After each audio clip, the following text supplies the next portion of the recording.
Hi guys, welcome back to my channel. ಇವತ್ತು ನಾನು ನಿಮಗೆ ಈಸಿಯಾಗಿ ಹೇಗೆ ಹೀರೆಕಾಯಿ ಪಲ್ಯ ಮಾಡೋದು ಅಂತ ತೋರಿಸ್ಕೊಡ್ತೀನಿ. ಮೊದಲನೇದಾಗಿ ಹೀರೆಕಾಯಿನ ಈ ರೀತಿ ಕಟ್ ಮಾಡ್ಕೊಳ್ಬೇಕು. ಆಮೇಲೆ ಅದಕ್ಕೆ ಈರುಳ್ಳಿ, ಹಸಿಮೆಣಸಿನ್ಕಾಯಿ, ಟೊಮ್ಯಾಟೊ ಹಾಕಬೇಕು.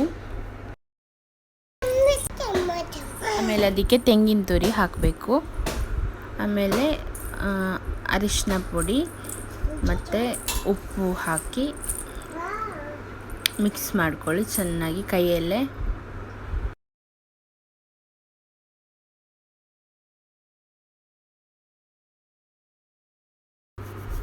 ಉಪ್ಪೆಲ್ಲ ಚೆನ್ನಾಗಿ ಇಟ್ಕೊಳ್ಬೇಕು ಎಲ್ಲದಕ್ಕೂ. ಆ ರೀತಿಯಾಗಿ ಮಿಕ್ಸ್ ಮಾಡಬೇಕು. ಕೈಯಲ್ಲೇ ಮಾಡಿ, ಸ್ಪೂನಲ್ಲೆಲ್ಲ ಮಾಡೋಕ್ಕೆ ಹೋಗಬೇಡಿ.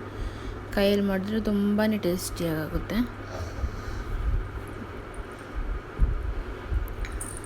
ಈ ರೀತಿ ಪಲ್ಯ ಮಾಡಿದ್ರೆ ತುಂಬಾ ಬೇರೆಯೇ ಒಂಥರ ಟೇಸ್ಟ್ ಇರುತ್ತೆ.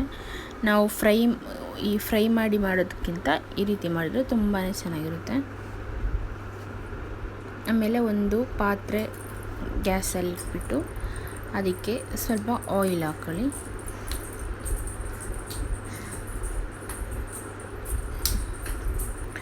ಆಯಿಲ್ ಬಿಸಿಯಾದ ನಂತರ ಅದಕ್ಕೆ ಸಾಸಿವೆ ಹಾಕಬೇಕು.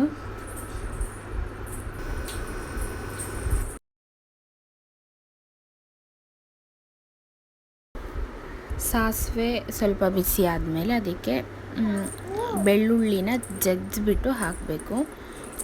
ಸಿಪ್ಪೆಯನ್ನು ತೆಗಿಯೋಕೆ ಹೋಗಬೇಡಿ, ಹಾಗೆಯೇ ಜಜ್ಜಿ ಹಾಕ್ಕೊಳ್ಳಿ. ತುಂಬಾ ಅದ್ರದ್ದು ಫ್ಲೇವರ್ ತುಂಬ ಚೆನ್ನಾಗಿರುತ್ತೆ. ಬೆಳ್ಳುಳ್ಳಿನ ಸ್ವಲ್ಪ ಹೊತ್ತು ಫ್ರೈ ಮಾಡ್ಕೊಳ್ಳಿ. ಫ್ರೈ ಮಾಡೋದ್ರಿಂದ ಬೆಳ್ಳುಳ್ಳಿ ಕೂಡ ನಮಗೆ ಆ ಪಲ್ಯದ ಜೊತೆಗೆ ತಿನ್ಬೋದು. ಫ್ರೈ ಮಾಡಲಿಲ್ಲ ಅಂದರೆ ಅದು ಅಷ್ಟೊಂದು ಟೇಸ್ಟಿಯಾಗಿರಲ್ಲ.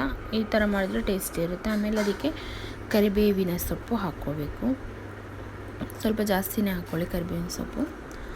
ಅದಾದ ನಂತರ ಹೀರೆಕಾಯಿನ ಹಾಕ್ಕೊಳ್ಳಿ. ಮಿಕ್ಸ್ ಮಾಡಿರುವಂಥ ಹೀರೆಕಾಯಿನ ಹಾಕಿ ಚೆನ್ನಾಗಿ ಮಿಕ್ಸ್ ಮಾಡ್ಕೊಳ್ಳಿ. ಆಯಿಲ್ ಮತ್ತು ಹೀರೆಕಾಯಿ ಚೆನ್ನಾಗಿ ಮಿಕ್ಸ್ ಆಗಬೇಕು. ಆಮೇಲೆ ಸ್ವಲ್ಪ ಹೊತ್ತು ಮುಚ್ಚಿಡಿ, ಹೈ ಫ್ಲೇಮಲ್ಲೇ ಇರಲಿ.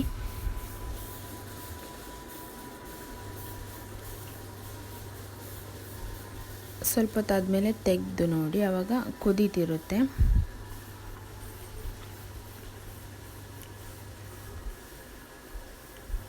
ಚೆನ್ನಾಗಿ ಕುದ್ದಾದಮೇಲೆ ಲೋ ಫ್ಲೇಮಲ್ಲಿ ಬೇಯಿಸ್ಕೊಳ್ಳಿ.